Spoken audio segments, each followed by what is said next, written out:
ನಾವೆಲ್ಲ ಹಿಂದೂ, ನಾವೆಲ್ಲ ಒಂದು ಎಂಬುದು ನಡವಳಿಕೆಯಲ್ಲಿ ಪ್ರತಿಫಲಿಸಲಿ. ನವೀನ್ ಸುಬ್ರಹ್ಮಣ್ಯ.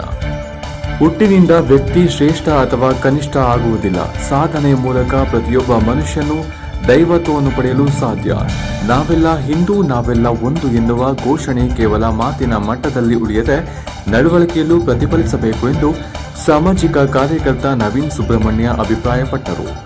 ದಾವಣಗೆರೆ ಜಿಲ್ಲೆ ಚನ್ನಗಿರಿ ತಾಲೂಕಿನ ಬಸವಾಪಟ್ಟಣ ಗ್ರಾಮದ ಹಳೆಯ ಪ್ರಾಥಮಿಕ ಶಾಲಾ ಆವರಣದಲ್ಲಿ ಹಿಂದೂ ಸಂಗಮ ಆಯೋಜನಾ ಸಮಿತಿ ವತಿಯಿಂದ ಸೋಮವಾರ ಆಯೋಜಿಸಿದ್ದ ಹಿಂದೂ ಸಂಗಮ ಕಾರ್ಯಕ್ರಮದಲ್ಲಿ ಅವರು ದಿಕ್ಸೂಚಿ ಭಾಷಣ ಮಾಡಿ, ಇದೇ ವೇಳೆ ಜಗತ್ತಿನ ಹಲವು ನಾಗರಿಕತೆಗಳು ಕಾಲಕ್ರಮೇಣ ಅಳೆದು ಹೋಗಿದ್ದರೂ ಹಿರಿಯರ ಜೀವನಾನುಭವದ ಆಧಾರದ ಮೇಲೆ ರೂಪುಗೊಂಡ ಸನಾತನ ಹಿಂದೂ ನಾಗರಿಕತೆ ಇಂದಿಗೂ ಜೀವವಂತವಾಗಿದೆ ಎಂದು ಹೇಳಿದರು.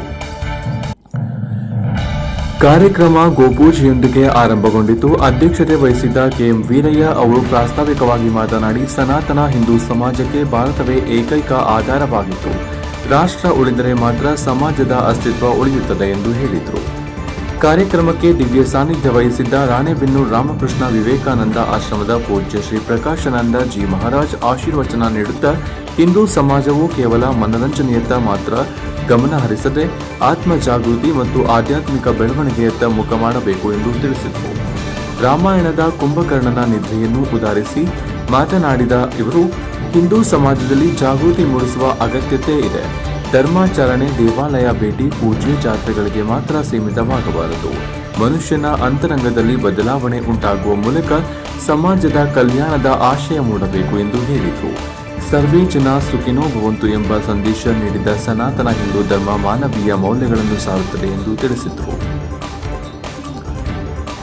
ಕಾರ್ಯಕ್ರಮದಲ್ಲಿ ಕುಟುಂಬ ಪ್ರಬೋಧನಾ ಮಾತೆಯರ ಬಳಗದಿಂದ ಭಜನಾ ಕಾರ್ಯಕ್ರಮ ನಡೆಯಿತು. ಮಕ್ಕಳಿಂದ ಭರತನಾಟ್ಯ ಪ್ರದರ್ಶನವೂ ನೆರವೇರಿತು.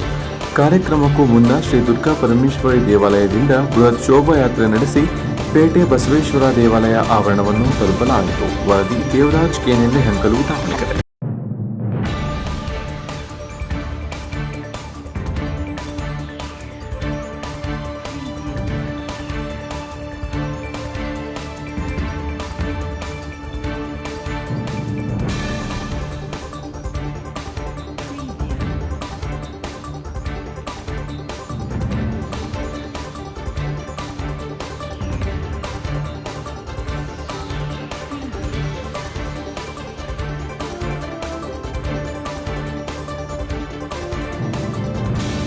महेश्वरः गुरु साक्षात् परब्रह्म तस्मै श्री गुरवे नमः। माते पूजक नानु ಎನ್ನಯ ಚಿರವಲಿಡುವೆನು ಅಡಿಯಲಿ. ನಿನ್ನ ಕೀರ್ತಿಯು ಜಗದಿ ಬೆಳೆಯಲಿ, ಒಂದೇ ಆಸೆಯು ಮನದಲ್ಲಿ. ಮಾತೆ ಪೂಜಕ ನಾನು ಎನ್ನಯ ಶಿರವನಿಡುವೆನು ಅಡಿಯಲಿ. ಎಡರು ತೊಡರುಗಳೆಲ್ಲ ತುಳಿಯುತ್ತ ಮುಂದೆ ನುಗ್ಗುವೆ ಭರದಲ್ಲಿ. ನಿನ್ನ ನಾಮ ನಿನಾದವಾಗಲಿ ಶ್ರಮಿಪೆನ ಪ್ರತಿಕ್ಷಣ. ಕಾಲದಲ್ಲಿ ಆ ಸೋಮನಾಥನ ಮಂದಿರ ಅಕ್ಷರಶಃ ನೆಲಸಮಾಗುತ್ತೆ. ಆ ಜ್ಯೋತಿರ್ಲಿಂಗ ಭಗ್ನಗೊಳ್ಳುತ್ತೆ.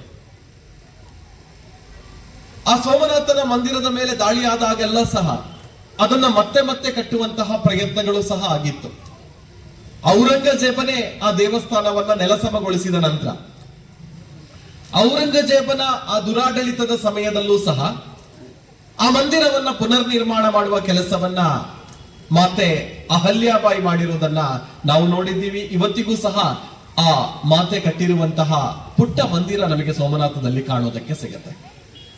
ಅಥವಾ ಮೊದಲ ಬಾರಿಗೆ ಗಜ್ನಿ ದಾಳಿ ಮಾಡಿದಾಗಲೂ ಸಹ ಅದೇ ನೆಲದಲ್ಲಿ, ಅದೇ ಮಣ್ಣಲ್ಲಿ, ಅದೇ ಕಡಲ ತೀರದಲ್ಲಿ ಮಂದಿರವನ್ನ ಕಲ್ಲುಗಳಿಂದ ನಿರ್ಮಾಣ ಮಾಡಿದಂತಹ ಭವ್ಯವಾದ ಮಂದಿರವನ್ನ ತಲೆ ಎತ್ತಿಸಿದಂತಹ ಭೋಜರಾಜನ ಇತಿಹಾಸವೂ ಸಹ ನಮಗೆ ಕಾಣೋದಕ್ಕೆ ಸಿಗತ್ತೆ.